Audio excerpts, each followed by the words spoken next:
Welcome, Pisces, your in-depth weekly astrology overview and zodiac forecast for week commencing the 25th of May for the ascendant, the sun, or the moon.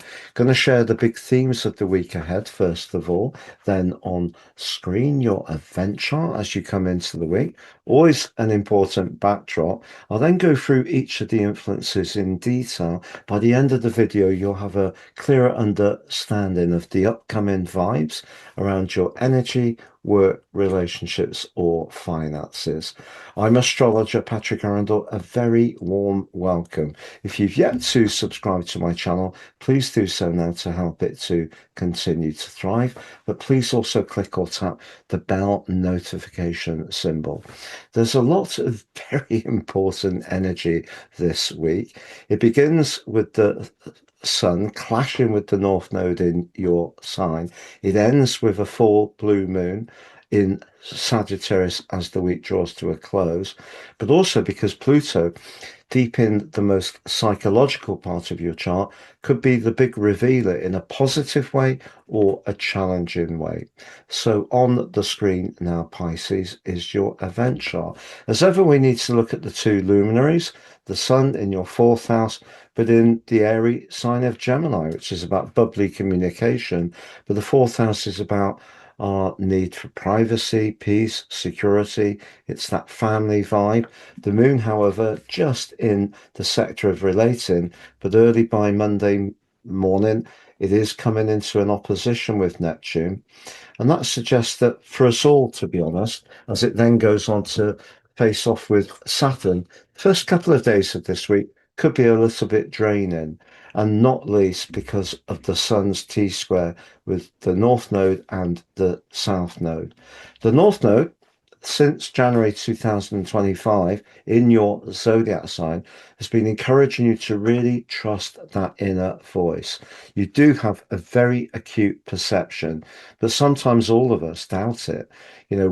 We mix logic with that instinct, and that could be what comes up at the start of this week, because although the sun is in that feeling part of your chart, it is in the logical Gemini. So there's something you may need to work out around, are you doing the things that work for you at an individual level that also you are comfortable with? However, by Tuesday, Pluto and the Sun come together in one of the most impressive aspects of the whole year. And if you're digging deep, using old experiences and knowledge to guide your future path, I feel the alignment between the Sun and Pluto is very good, but particularly for inner work. But ironically, and this might come up more in your outer world, Mars in the fixed sign of Taurus, which is very much about our values, can be about money, in the third house, certainly going to help you want to be more active over the next 5.5 weeks, but it can also see you being more assertive.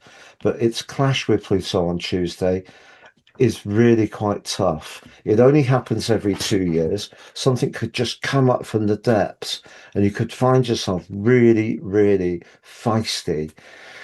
However, if that does happen, perhaps it's for the best, because maybe something does need saying. Maybe you need to assert your belief around a situation, even if it's your normal way of being, not to get involved in big dramas. Now, Venus and Jupiter continue in a delicious part of your chart, pardon me, and they are going to come into that wonderful conjunction on the 9th of June, which can be brilliant for your social situation and romantically. But of course, you still have this energy at the moment, which is a bit more to do with your inner world. But Venus, as it goes forwards this week, does square back to Saturn. I think if you are tempted to be a bit extravagant, that's kind of caution you not to be. Maybe if there is someone you're seeing at the moment and you're not really feeling it at that more emotional level, you're not feeling really nurtured or safe or secure, however attractive they are, it may be a testing point for that time. Ironically, Saturn and the Sun forge a brilliant link at the end of this week. And if you are trying to sort of just get your home and emotional life working very, very sort of clearly and efficiently, that can be a very productive influence. But that brings us to that full moon in the sign of Sagittarius, which is right at the top of your chart. So that full moon is very much about your connection to the world. How you feel about your work could become an issue, but also if you work in a place where you don't actually enjoy the environment very much, that could come up. Or it could be a work-life balance issue that needs to be addressed. But because Mars is linking to that full moon, if there is something that's out of alignment, once again, a bit like on Tuesday, Mars can see you finding your voice in quite a verbal and authoritative way. Now, that's not a bad thing. Mars is actually forging a tremendous link with the North Node this week. So if you can get the balance between your sole purpose and the thrust of your ideas and the action you take, that's good, isn't it? So having Gemini energy in the fourth house is the ultimate paradox because Gemini is probably the least emotional sign there is. So you're being asked to think a lot about where you live, if you work from home, the practicalities of your accommodation, but at the same time, you are being asked to think and talk about maybe a bit more about how you feel about things. And that Pluto energy in the dark of your chart uh, just may see things come in a bit unexpectedly. I'm going to summarize those four areas of vitality: your job, your relationships, and your money next, Pisces. But just to say, you can order your personal horoscope reports and get three for the price of one. They used to be two, 30% off. I've made them cheaper because I know people are struggling, with the cost of living crisis, with what's going on in the Middle East and Ukraine. It's all had an impact, and also COVID. And what you pay for is your life roadmap report, which helps us to understand the patterns that keep playing out and get a more intimate understanding of them, because then we can work better with them future forwards. And the free charts are your 12 months transit and your draconic soul karmic analysis. And that is really fascinating. It can help us to look at life, astrology, and ourselves in a completely different way. Very profound. Please see below for more. Now, if you've yet to watch your Gemini season deep dive video, that's on the screen. The Mars square Pluto aspect, it really is a toughie.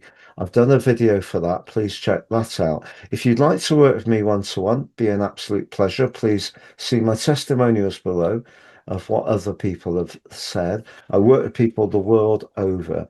To be honest, it's very humbling what people have said. It really is. And if you've yet to sign up for your free daily written horoscope, you can do so below. Get your early day celestial pit stop. I do think I've been saying it on all the videos this week that people who are interested in natal astrology can be quite sniffy about daily horoscopes, but if they're written right, they're telling you what the key aspect is for that day. For starters, there's a lot of very serious astrologers that don't really attend to the ephemeris in that kind of regular way. They might know of the big aspects or big ingresses, so that's really good. But you can read it for your ascendant, your moon, your sidereal sun, for your partner, your ex, whoever you like. It's just lots to gain from it. So, to summarize, I think this is a week from an energetic viewpoint that if you're comfortable in your home, your emotional life, I think there's a deep change going on, which could be very, very enforcing to your sort of spirits, particularly with Pluto linking to the sun. So you may actually be using past experiences, but changing how you are to the world at large or to your own inner world very positively. If, however, that's not the case, you're not enjoying where you live in, or the atmosphere at work's not great, or there's family dramas, I think some of that stuff could come up strongly with the Mars square Pluto, and that can affect your morale. I also feel that Saturn in the second house squaring with Venus. It's not a great week to be too extravagant or to eat very rich or calorific foods. That can all affect energy. When it comes to your professional situation, Having Mars in that third house is intriguing because it can be a bit slower to act than, say, its rulership of Aries, but it can also be very thoughtful. And it does start this week in a great link with Jupiter, pardon me, with Venus, which of course is exalted in Pisces. So if you're a creative person and you're comfortable where you are, you could be productive this week. However, if you are trying to make the most of your resources, I wouldn't be too generous to anyone who's not necessarily a deserving cause. As far as relationships generally are concerned, that square between Saturn and Venus does need care. But if you can get through that, there's a blissful link between uh, your traditional ruler, Jupiter, and your exalted planet, Venus, on the 9th of June, which is fantastic. So if you're not seeing someone, but you can socialize or interact around that time, I can't guarantee you'll meet someone, but the timing of the planets is good for that moment for you. And then, as far as your finances are concerned, well, yeah, I would be a bit cautious with that Saturn Venus square, but Saturn is asking to be very disciplined for sure at the present time. It's been a real pleasure being with you, Pisces. Have a great week, all the best, and look forward to seeing you again soon.